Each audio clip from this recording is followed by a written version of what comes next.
Alright guys, so it's the next morning. We're here with all the guys. And it's Saturday morning and Nathan's inside getting us some donuts. I'm gonna see if I can get him. There he is. There he is. I'm watching you, Nathan. Get it. That is the most disgusting dog in the history of mankind. Look at it. It's like barking at us. And then when Nathan comes out, he starts stumbling. The only thing you can see that's weird is its mouth. And you can't even see that, only when it barks. Like, there's everything about that dog sucks. It'd be funny to see when it's harder than And like, the moment just start rolling. Oh my goodness. Obstetrics, you pick pediatrics, you pick family medicine. Scroll down, if you don't have one, just pick something crazy. So I'm picking family medicine. And then it has a little pull down that says I'm passionate about. So it has things like abortion, bioethics, children. I'm going to pick church planting. Clean water is another one, community development, whatever you're interested in. So then you've plugged those two in, and then down at the bottom it has the opportunities, the organizations, sessions that you can listen to, countries, even things that need to be prayed for. So this is a big time resource. It's put on by a place, or a church up in Louisville. They do the Global Missions Health Conference every year in November.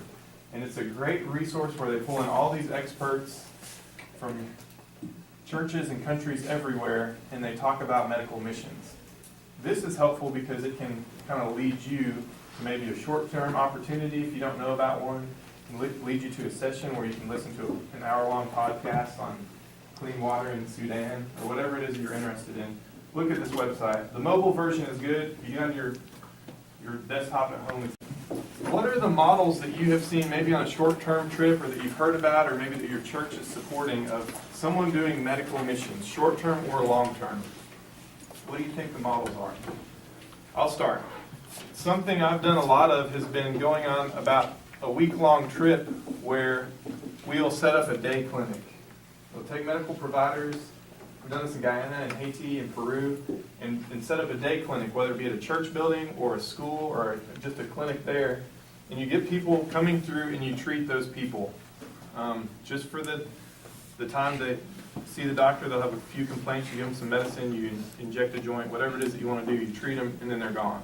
You seen that model? Okay, day clinics, all right? Seen this done a couple different ways. I've seen it done where people, to get in to see the doctor, you have to sit and have a Bible study, and then you can go see the doctor. I've seen it where while people are standing in line to see the doctor, some of the locals will discuss spiritual things with them very informally. I've seen it done down in Haiti where we're treating church members. So they'd have like what else do I have to say? Matthew 9 is a whole chapter on Jesus just healing people. Okay, so we're going to turn there. I'm going to ask 1, 2, 3, 4 people to raise their hands now. 4 people, raise your hands. Now. 1, 2. You guys know how to read? Yes. That was a prerequisite, sorry. 2 readers. Who else will read for me? 3. One more. Thank you, man. So 1, 2, 3, 4. All right. You're going to take Matthew 9, 1 through 8. Okay? 1 through 8. You're going to take 18 to 19 and then 23 to 26. Okay? So Matthew 9. Matthew 9. I'll repeat these if needed. You take 20 to 22 and 27 to 31. Okay? So this is big stuff, okay? So I'm going to get you guys to read. Listen closely to what they read, and I want you thinking about what's common between each of these moments of healing for Jesus. Okay? What is common about each of these moments of healing? Go ahead. And getting into a boat, he crossed over and came into his own city. And behold, some people brought to him a paralytic lying on a bed. And when Jesus saw and healed them.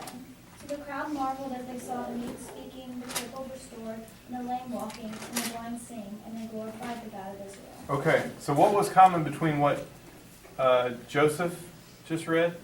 What's your name? Daniel. Daniel. I was way off. Daniel and Gloria? Rachel. Okay. What was the common thing what they just read? Did anyone see any common? They glorified. Yeah. Don't miss that. So verse 9 verse 8, when the multitude saw it, they marveled and glorified God. 15 verse 31. So the multitude marveled when they saw it, and they glorified the God of Israel. This is big, okay? If you copy anything down that I write, in the model of Jesus, people had faith, that allowed healing, and what was the end result? God was glorified. You said it, not me. God was glorified. Now, we're doing something consistent here. We're seeing his model of healing, his ministry of healing, and we're comparing it to what we've seen before.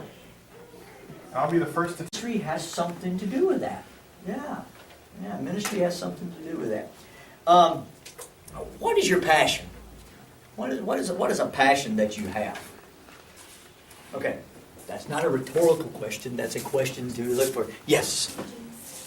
Teaching children. Rugrats. Yeah, what is your passion there, Boston? Red Sox? Tell me your name. Hey, Samuel, how you doing? You doing well? It's good to see you. Life treating you good? It's been a long time since we've seen each other. Yeah. So what's your passion, Samuel? Basketball. Basketball. Stand up. No. Stand up. Serious. No, I'm serious. Stand up. What? And how old are you? 14. You got him made then, son. I don't like to say when I was 14, I was 4'2".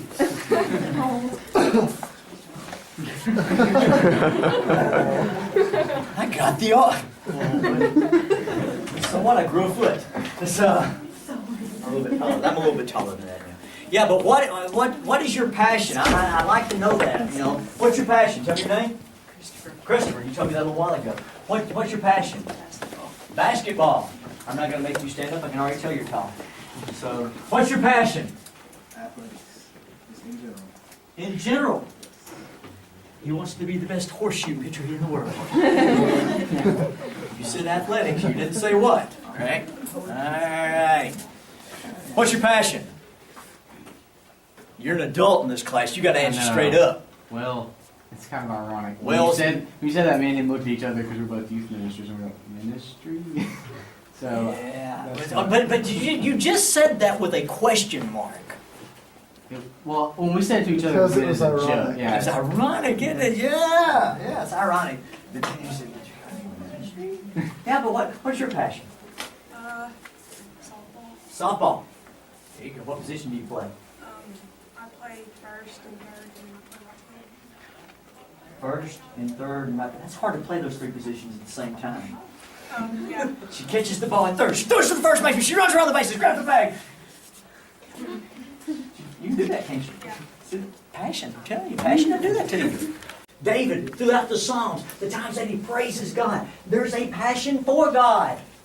In the high times, when everything is going really, really good, and in the low times, when in that Psalm he says, have mercy upon me, O Lord, according to your loving kindness after the sin with Bathsheba. But there's a passion that we all need to have for ministry. Well, let me tell you something on the front end of this. Hey, ask me if I got a job. You got a job? Nope. I don't have a job. You have a passion? Oh, I do have a passion, but I don't have a job. Someone says, well, you're... If I wanted a job, you know what I'd do? I'd go to McDonald's, which is not a bad place to work, don't get me wrong. Nothing against McDonald's. I eat there quite frequently. Dollar menu. $3.28 chicken, French fries, and large sweet tea. I can go to work at McDonald's and I can take my time card at 7 a.m. in the morning and I can go, or the computer would go. And I would do that, and at 4 o'clock in the afternoon, after an hour lunch, I can go, and I can walk away from McDonald's and not worry about my job the rest of the day. I don't have to worry about it. I don't go home at night, and I'm not too concerned about sleeping and worrying about, did I burn the fries? Or, I'm sorry, I only put 1 all-beef patty on the Big Mac instead of 2 all-beef patties. That's a job. I don't have to worry about that when I go home. I and you have ministry. Ministry has no time clock. You punch no time card. You know what, Jerry? I'm just a regular old Christian. No, you're a Christian. You are a child of God. And sometimes we treat Christianity like a job. Let me punch my ticket at 9 o'clock on Sunday morning. Boop. Punch out at 11. Boop. Take a little nap on Sunday afternoon. Come back 5 o'clock, 6 o'clock in some congregations. Boop. Punch out at 7. Boop. Oh, don't forget about that youth meeting afterwards. Boop. Yeah. And is that really your passion?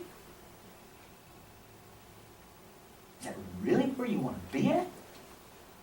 Is that really ministry? Or do we treat Christianity like a job? What's your name? Morgan. Hey, Morgan. High five me. Where you from? Tupelo, Mississippi. Tupelo, Mississippi. Great. Love God. Do you love God? He loves you an awful lot, too. You have a passion for Him? I try to do my best in everything that he There you says. go. That's what I like to hear. I try to do my best.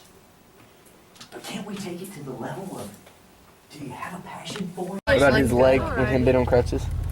You're like, ha, hating on crutches. That's hilarious. Why do you say that? He was just like, are you serious? I'll show you what he said. I forgot exactly what he said. My phone's about dead. For real though. Hey, he's on crutches. He used to be. No, he was when he Alrighty. dislocated his kneecap.